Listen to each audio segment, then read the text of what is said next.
Alright, welcome back to my YouTube channel.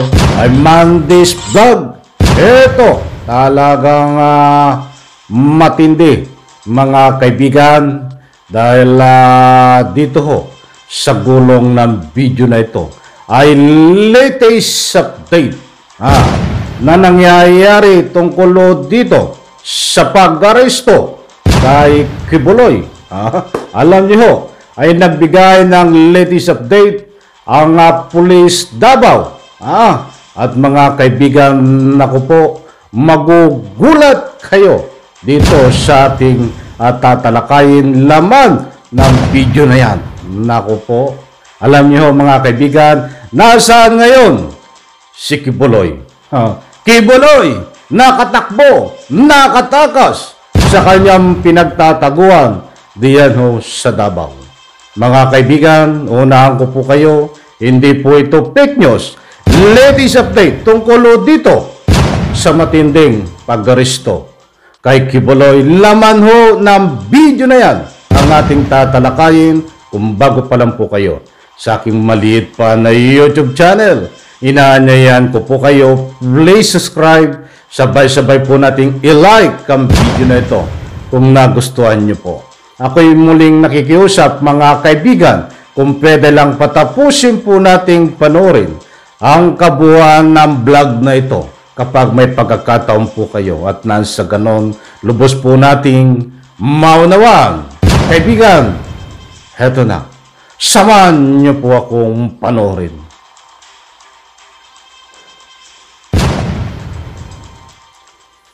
Kasi na si Pastor Kibuloy is wala sa Davao region. So, anywhere in the Philippines din siya.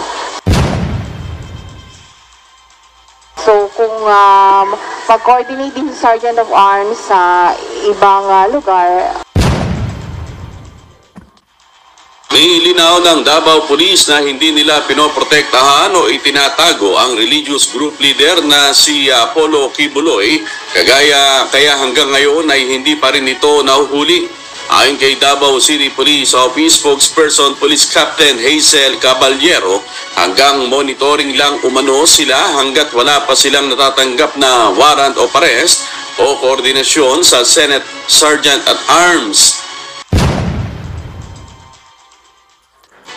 Hataw Balita ngayon! Ang importante gud ma'am namin gunitan nga papel o sa may magkanda ka ng para dili may mahulog na illegal nga mo ang aksyon nga gibuhat sa Davao City Police Office. O ang Sergeant at Arms wala wala man na-receive any coordinations kay basig nagtuo sila nga among gitaguan wala baya gyud. Dumipensa naman ang Pro 11 sa pambabatikos ni ACT Teachers Party List Representative Franz Castro na blanco pa rin sila sa kanilang hanay kahit may access at pondo naman sila sa Intelligence Fund.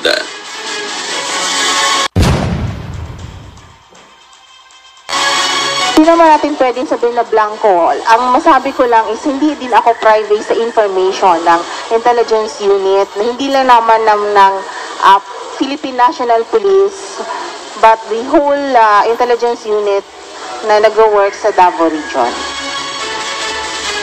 Sinabi rin ni Police Major Dela Rey na maaari rin umanong wala na sa Davao si Kibuloy. Naka-ready naman tayo in anytime pag mag-coordinate na po sila ma'am. And then, din naman ang pwede din naman kasi na si Pastor Kibuloy is wala sa Davao region. So, anywhere in the Philippines din siya. So, kung mag-coordinate din sa Sergeant of Arms sa ibang lugar.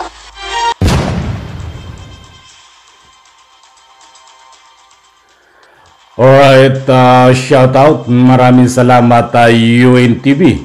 Ipahintulot to ang paggamit ng inyong video clips. Eto, ayan nung pinakita ko sa inyong video, pinanood from UNTV ay latest update.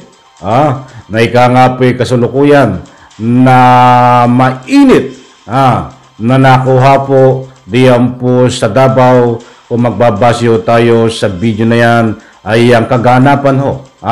Diyan po na mga salubin sa laysay ng Pulis Davao. Mga kaibigan, bigyan po natin ng pansin dito sa sinabi ng isang pulis na ika nga po ay maaaring wala na si Kibuloy Diano sa Davao sa kanyang pinagtataguan. Siyempre, at pwedeng siya po ngayon ay nagtatago kung saan-saan. Somewhere in the Philippines. Only in the Philippines.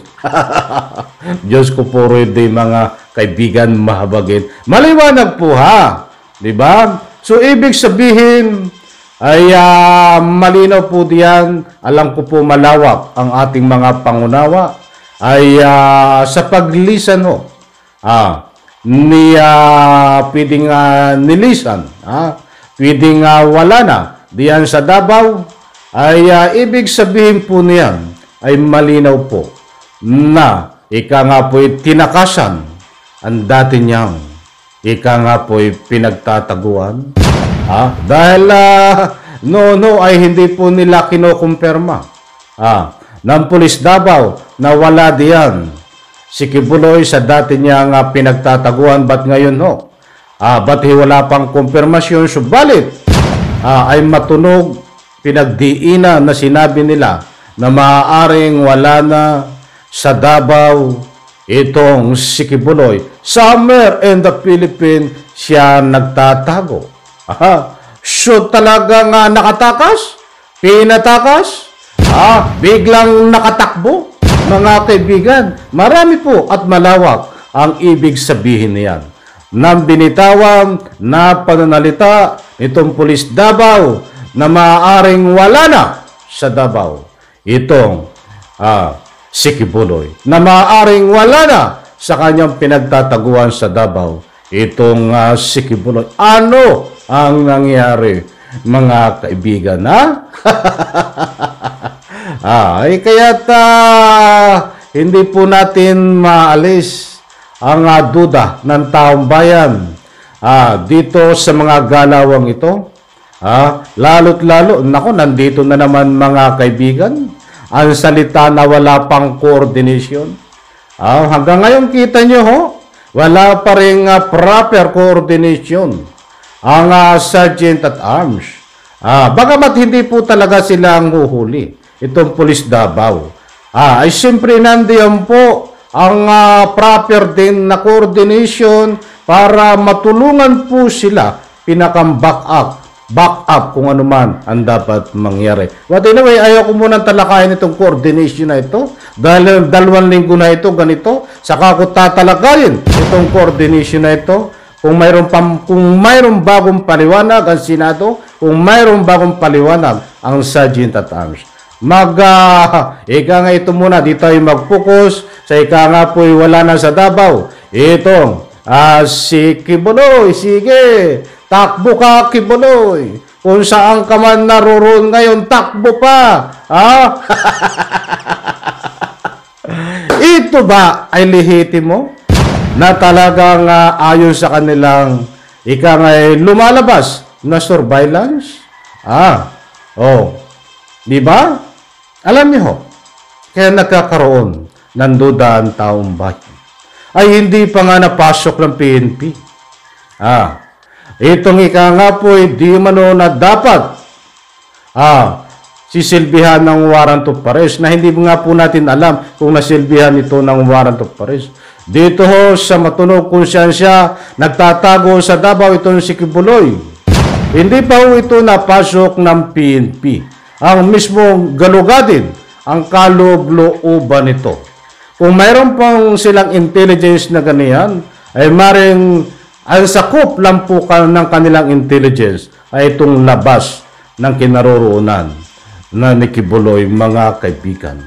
Muli kong uulitin, ano ba ang sapat at matibay na batayan ng PNP Davao para sabihin nila na si Kibuloy ay wala na diyan sa Davao posible? mga kaibigan. At nasaan si Kibuloy? Somewhere in the Philippines. Takbo ng takbo. Habol kayo kay Kibuloy. Pagalagala, somewhere in the Philippines. Kaya nga, disclaimer, marami po ang ibig sabihin nang wala na sa Davao itong si Kibuloy posible somewhere in the Philippines. Diba? Ano ho ang batayan talaga nila? Kung sila ho ay talagang hinalughog at kasama sa pagsilbi ng warrant of arrest kay Kibuloy, di ano sa mismo napasok nila itong kaloob-looban ng parameter ng di umano ay doon nagtatago si Kibuloy. At talagang wala doon no, si Kibuloy. Ako ho ay mismong maniniwala, na maniniwala ako sa kapulisan. Na wala na sa Davao itong si Kibuloy. Bakit ko nasabi yun? Ang katuwiran ko nga po ay hindi pa nga nila napapasok. Bakit magdideclare sila na wala na si Kibuloy sa Davao? Mga kaibigan. Sabagay yung kanila ay public opinion. Wala silang batayan. Lumalabas ng public opinion. Diba? Dahil lumalabas din na wala silang nakukuhang intelligence. Public opinion na lumalabas. Ba't ang public opinion na po yan? Ang public opinion nyo na yan, mga kapulisan sa Davao, ay napakalaki po ng epekto. Kung hindi man yung mga ginagawa ang tinatago si Kibuloy, ay napakalaki po ng pagdududa ng taong bayan. Dahil ang lumalabas sa inyong mga bungaga, lumalabas sa inyong mga binibitawan na pananalita diyan sa Davao, ay kaakibat ho na hindi tama ang pinagsasasabi nyo. Dahil wala po kayong batayan. Advance po ang inyong ginagawa. But doon sa advance na ginagawa nyo na pananalita ay wala pong batayan, mga kaibigan. Ay alam ko na kuha nyo ang gusto kong ipunto. Di ba? Inaamin nyo na wala kayong intelligence access kung nasaan itong si Kibuloy. Ba't sasabihin nyo maliwanag na wala na sa Davao itong si Kibuloy? Ano ang batayan nyo nga? Nandiyan na naman tayo sa tanong na yan. Ang gusto kong muling ipahiwatig dito. Ito ba ay taktika nyo, strategy? Para guluhin? Ang ika nga po ay kinaroroonan ni Kibuloy para nang sa ganon ay lituhin kung sino man ang uhuli dito. Pwede rin yung sabihin, pwede rin natin, ito ay isang public opinion. Kayo ho ba ay kasangkot? Dito sa galawan ng Sergeant at Arms? Kunwari kayo ay nagagalit-galitan? Kunwari kayo ay gustong-gusto nyo na makipag-coordinate kaya sa inyo ang ika nga po Sergeant at Arms? Nakaabang kayo, naka-alerto? Yan po ay style nyo lang ba? Na nag-usap kayo ng Sergeant at Arms, na gawin natin ito na kunwari kayo diyan sa Davao na kapulisan ay nag-aantay na ika nga po ay makipag-coordinate ang Sergeant at Arms, subalit nag-usap na kayo na huwag kayo makipag-coordinate sa akin. Nang sa ganun po, hindi mahuli itong si Kibuloy. Lituhin natin ang taong bayan. Gumawa tayo ng senaryo na ganito. Yan po ba? Ako po yung nagtatanong lang. Yan ay isang punto de vista na public opinion na walang kumpirmasyon. Ba't kung magbabatayo kayo sa inyong galawan diyan sa PNP Davao at ang Sergeant at Arms ay hindi po maalis ang pagdududa ng taong bayan na nagkakaroon po dito ng sabwatan, mga kaibigan. Nako, dami pa natin dapat ditong tatalakayin, mga kaibigan. Wala na po tayong oras, pasensya na. Gusto kong bigyan ito ng part 2. Ang maliwanag po dito, hindi pa nahuhuli si Kibuloy. At ayon nga sa PNP, muli kong ulitin, ay posibleng wala na sa Davao itong si Kibuloy. At ang kinalalagyan niya ngayon ay somewhere in the Philippines. Only in the Philippines. Naku po, talagang matindi. Muli po, Diyan po sa comment section, inanyayahan ko po kayo. Huwag nating kalimutan, isang like lang po sa bawat upload ng video ko. At kapag may pagkakataon po kayo, huwag po kayong matakot magbigay ng inyong public opinion sa inyong nga po diyan sa mga video na pinapanood nyo. Bilang pagsuporta po at paglaban sa ating pinaglalaban. Pagpalain po tayo lahat, sabay-sabay po nating i-like ang video na ito. Bye-bye, palakpakan.